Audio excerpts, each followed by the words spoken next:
Stocks, bonds, ETFs, straight out of downtown Chicago. This is Zach's Market Edge.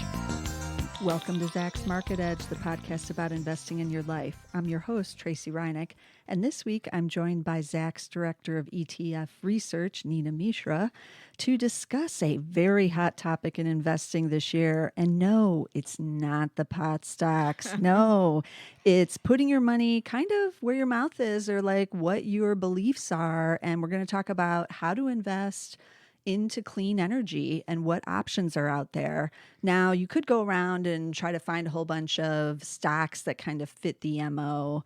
That's always an option, of course, but that's pretty time consuming. And I'm not sure I could, do all the research to figure it all out myself. So it kind of makes sense that ETFs would be a place you might want to look for this kind of niche investing. They're basically designed perfectly for something like this. Mm-hmm. And so sure enough, there's a whole bunch of ETFs you can get into that cover this area. So we're going to cover all the hot ones on this episode. And Nina, you did also, we were talking before the podcast about there's a couple of ETFs that have launched that are mainly about just social investing, which includes the clean energy issue, but other social investing type of things. And these are real hot too. So we thought we'd cover a couple of those in the beginning here. Mm-hmm. So just giving a little bit of background, ESG ETFs were very popular with institutional investors always. But of now, late, what does that mean, ESG? Environment, social governance. Oh, okay. So some people call it socially responsible SRI funds, or ESG has become, the term ESG has become more popular in recent years. And they were always popular with institutional investors. ETFs were not, they were not very popular with retail investors, individual investors. So nobody cared until recently. And one of the reasons was that there's still a lot of money invested in ESG mutual funds. Okay, that's what I remember. Yes, and that money is sticky because investors, those that invested in ESG mutual funds, they don't really care about performance or the expense ratio. So they have invested according to their beliefs, and that money is sitting there. Yeah. On the other hand, other corners of mutual funds, they have seen a lot of outflows into ETFs, because ETFs are cheaper, they are more tax efficient. But ESG investors don't care so much about performance. So that is why that mutual fund money has been sticky. But in recent years, we have seen a lot of interest from individual investors in ESG ETFs too, particularly this year. And this year, in fact, inflows into ESG ETFs through July 17th were $4.7 billion. And compare that to about last year, it was just about half. It was $2.6 billion. For the full year? For the full year. Wow. 2018, it was $2.6 billion. So we were already double that almost double by the middle of the year. Yes. Wow. But there's a catch. Oh. Of course. Yes. So there were two ETFs that launched this year, and those are the cheapest ESG ETFs ever. Okay. The ticker is SUSL, which is by iShares. It is the iShares ESG MSCI USA Leaders ETF. Okay. And there's one by Xtrackers, Deutsche Bank. The ticker is USSG. Xtrackers MSCI USA ESG Leaders Equity ETF. Now, both these ETFs, they saw a lot of inflows. The seed money came from a Finnish pension company or an insurer. Okay, so like one of the big in Finland, they decided we want to be in ESGs and we're going to put it all into at least one or two of these ETFs. Yes. Okay. It was a Finnish insurer called Emari Nen. I don't know whether I'm pronouncing correctly or not. But we have also seen a lot of interest from retail investors, as I mentioned, particularly millennials. They Yeah. want to put money where, according to their beliefs, companies that invest in causes that they like.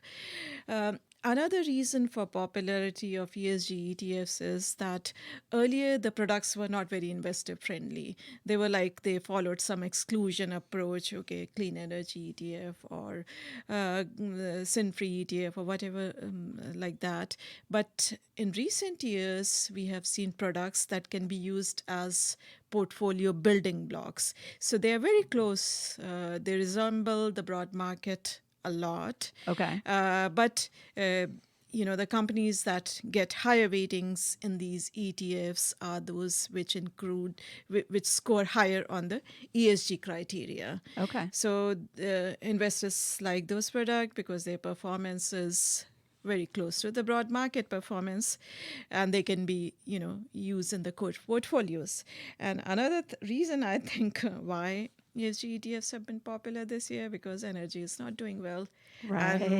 And most of these ETFs and mutual funds, they exclude fossil fuels. So whenever energy does not do well, these ETFs, perform close to the market or even better than the market. Yeah. I've noticed that. I'm gonna bring it up when we talk about some of the actual clean energy ETFs. Because I was like, wow, this is doing, much better than the S&P 500. Oh, wait, because they've taken out, Exxon and Chevron, which have not been doing well this year at all. Yeah. So that makes some sense. So you said these had low expense ratios on these two. What does that mean? How low? 10 basis points. 10 basis points. Which is really low for, if you call this a niche fund, then obviously 10 basis points is very low. Now, if this is supposed to track, pretty close to the overall bigger indexes, would both of these have like thousands of stocks in them? Yeah, they would be pretty close to MSCI indexes, broad market indexes. Just exclude companies which invest in, weapon manufacturers or fossil fuels or other sin type of stocks.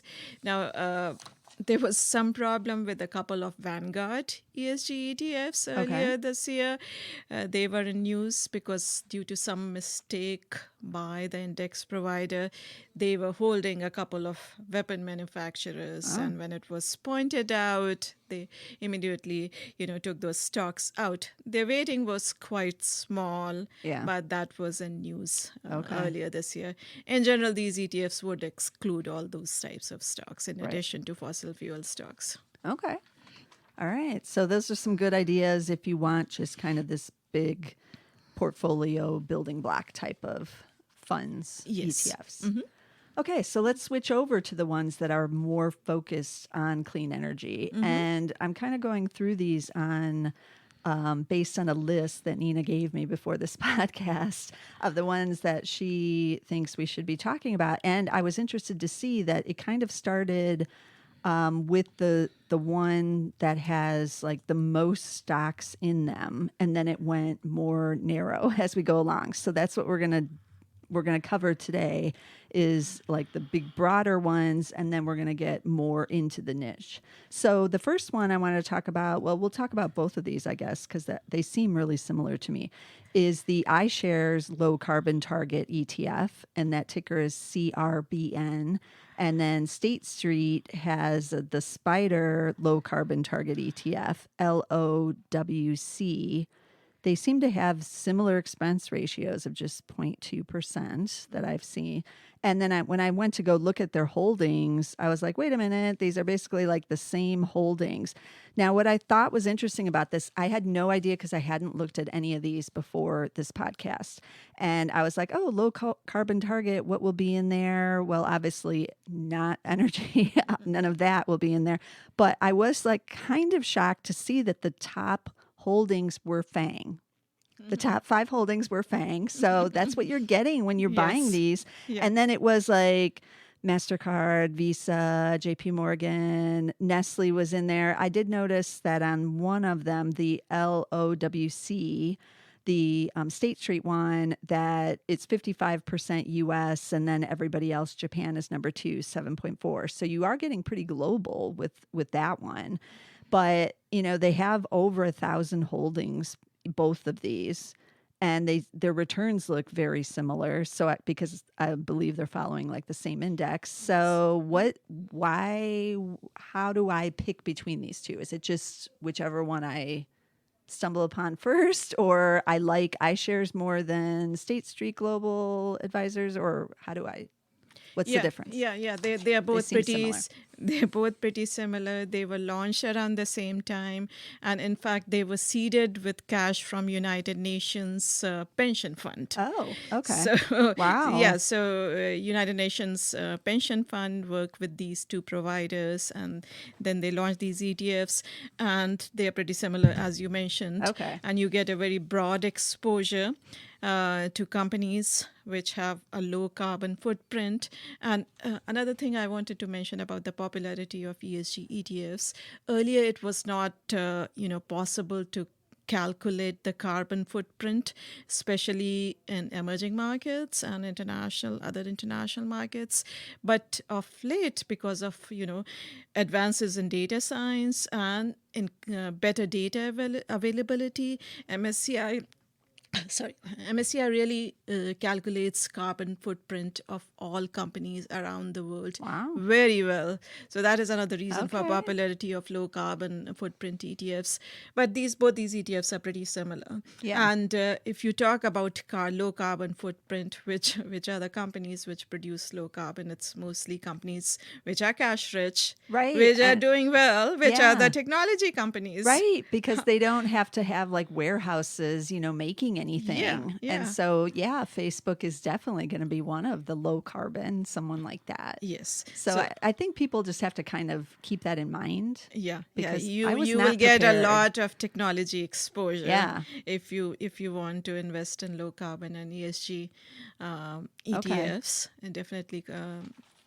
A lot of technology exposure, and these like some of these ETFs, they focus on companies that are LGBT friendly and other social causes friendly, and again, which companies are score high on those metrics? It's the technology companies.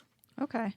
Looks like we get a dividend yield with a couple of these too, and it's not too bad. It's 2.4, it looks like, with the CRBN. And it's about 2.5 or thereabouts. They're about the same with the other one. So yeah. Oh, okay. So there's those two. I wasn't that excited about them, to be honest, because I feel like it's just, I'm not sure, maybe these exclusion type of ETFs aren't the ones for me, because I feel like that's all it's doing. It's stripping out, obviously, the fossil fuel and anyone else who's not, who is higher in the carbon. But I don't know. I was expecting, which we're going to get to, like an ETF that's actually investing in the like emerging technologies in this area. So, but if you just want to strip it out because you don't want to own any of those, then those make sense to me. Now, this third one is also another one of those that just strips it out. And it's the SPDR S&P 500 Fossil Fuel Reserves Free ETF, SPYX. Now, this one I felt like was the one, if you really want to put your money where your beliefs are, yes, you want to own the S&P 500, but you do not want to own Exxon, Chevron, or any of those guys, because this one has 485 holdings, and there's obviously 500 holdings in the S&P 500. So you're just stripping those out, and yet you can still hold the S&P 500 and feel good, right? Yeah, so this can be a part of your core portfolio. Okay. You are basically getting the broad market exposure at an expense ratio of just 20 basis points. And we know that because energy has underperformed so much. Yeah. So that is why energy is now a very small part of the S&P 500 index. It's just about 4.5% or something like that. Yeah. So you'll basically get almost 95% of S&P 500 exposure at a very reasonable cost. And probably the ETF will continue to outperform the S&P 500, though slightly, because energy weight in the S&P is so small now. Yeah, I saw year to date, it's up 20.86%, and that's definitely better than the overall S&P Yes. 500. Yeah. So not too bad. Yeah, so ESG investors can be happy about Yeah. including fossil fuels from their portfolio. Yeah. So that's kind of an interesting one. The biggest holdings are what you would expect. Microsoft is number one, with Apple a close number two. I think they switch off on whoever's the biggest Yeah. here seemingly every day. So yeah, you know what you're going to get in this one, but what you don't want to get as well. So that one was intriguing to me if you're going to buy one of the ones that just excludes out. Okay, so let's keep going. Now, this is where I feel like we get into the more interesting niche ones that are ETFs that are looking for companies that are kind of going into the clean energy area. Instead of just excluding the ones you don't want. So the first one was iShares Global Clean Energy ETF, and that ticker is ICLN. And let's talk about that one first, because I don't want to get into another one because these are different. They're not in the same area. So this one seems to be around a long time. I have inception was in 2008. So this is one of the longer ones, and there's only 30 stocks in this one. So you are going to get something a lot more narrow. And then I took a look at the names and I didn't know like any of them in the top 10 holdings, but this is good. This is like what I want as an investor if I'm interested in the clean energy area, because I know I couldn't find all these companies. Plus, it's not all just US. I noticed on the list of the top 10, there's like New Zealand, Austria. There was a wind system industrial company out of Denmark on there. I would not be able to find all those or try to invest in them individually. So that's also why I like this one. And then I did notice that they have like a kind of a combination of industrials, and then utilities was the other big category. Some information technology too. I feel like there's still going to be a lot of tech in these. Yes. So clean energy ETFs and solar ETFs in particular have done really well this year. So one of the reasons is that now many of these clean energy technologies, they are becoming more cost effective. Okay. In fact, solar technology is, when it is produced, it is pretty competitive with the traditional type of energies, which is used, produced by the power plants. And there was a new California law which now requires installation of solar panels on if you build a new home. In California. So those are some of the reasons why solar ETFs and clean energy ETFs have done very well this year. But remember, they are going to be very, very volatile. Okay. If you That look sounds ominous. Very volatile. If you look at their history, you will see that they have underperformed for a long time. Yeah. And then this year they started outperforming. And because of their global exposure, they are more expensive too. For example, ICLN charges 46 basis points. PBW, which is the other popular clean energy ETF, that charges 70 basis points. Okay. But obviously, because investors chase performance too, so that is why these ETFs have also seen a lot of inflows this year. Now, if you look at the iShares product, that's about 41% US and rest international. So obviously, if you invest in these clean energy ETFs, you should be prepared for a portfolio that does not resemble the broad market US equity exposure, because they will have a lot of small and mid-cap companies, a lot of global companies. So if you're prepared for that kind of portfolio, then it makes sense.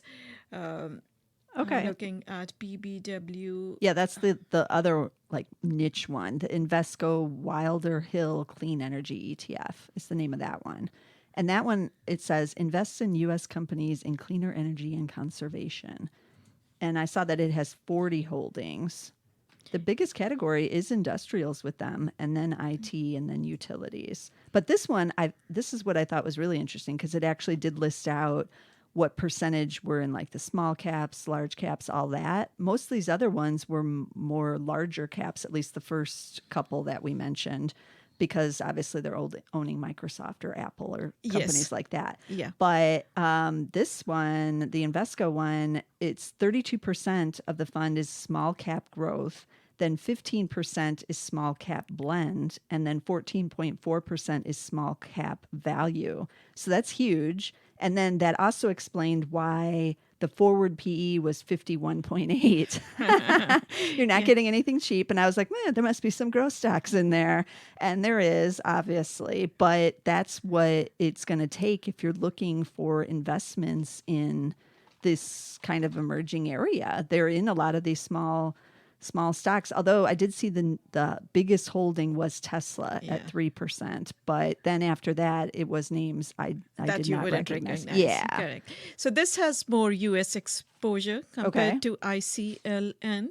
ICLN was just about 40% U.S. This is about 83% U.S. Wow. And then China is the second biggest holding. China, Canada, and then of course Chile, France, and other countries. Okay.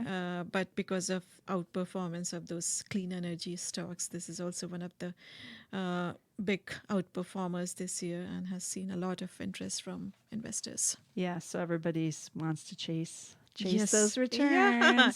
But TAN, which focuses exclusively on solar energy, is probably the best performer among ESG Okay, because I know focused. the solar stocks have been hot. Yeah. That's a little dangerous to focus only on solar, though. Yes, there are a couple of stocks like Enphase Solar and Solar Edge. Those have surged this year, so that resulted in very good performance by that ETF. The ticker is TAN, easy to remember. But Tan, again, like tanning. 10. But That's again, funny. TAN. But again, remember they are going to be these niche ones are going to be very volatile. Yeah, good reminder for everyone who's out there. Okay, so we covered quite a bit on today's show. There's a lot going on in this area, and I am always excited to look at the ETFs and like these like newer, hotter types of investments because they are so good at getting you exposure to things that otherwise you might not have known about.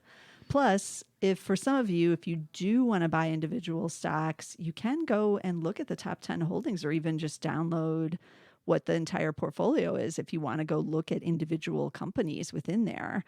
If you want to do that, I don't know. Some people would if they're just looking for ideas or whatever because they prefer to own the stocks versus the ETFs. But this sure makes it easy to own, a lot of things in this area or not to own the ones you don't want to own, which is, energy, coal, and oil and natural gas and all that stuff. So yeah, definitely. My personal favorite are the ones that resemble the broader market, but hold companies that are, score high on either low carbon footprint or other ESG criteria. So that's not fun. Yeah. You can own that one and I'll own the crazy niche ones. Yes. Then we'd have a good portfolio, actually. Definitely. Okay, let's recap some of the tickers again. So those really broad ESG type of ETFs that we mentioned in the beginning are SUSL, that's the iShares one, and USSG is the Deutsche Bank one. And those have the lowest expense ratios out of all these that we've talked about, just 0.1%.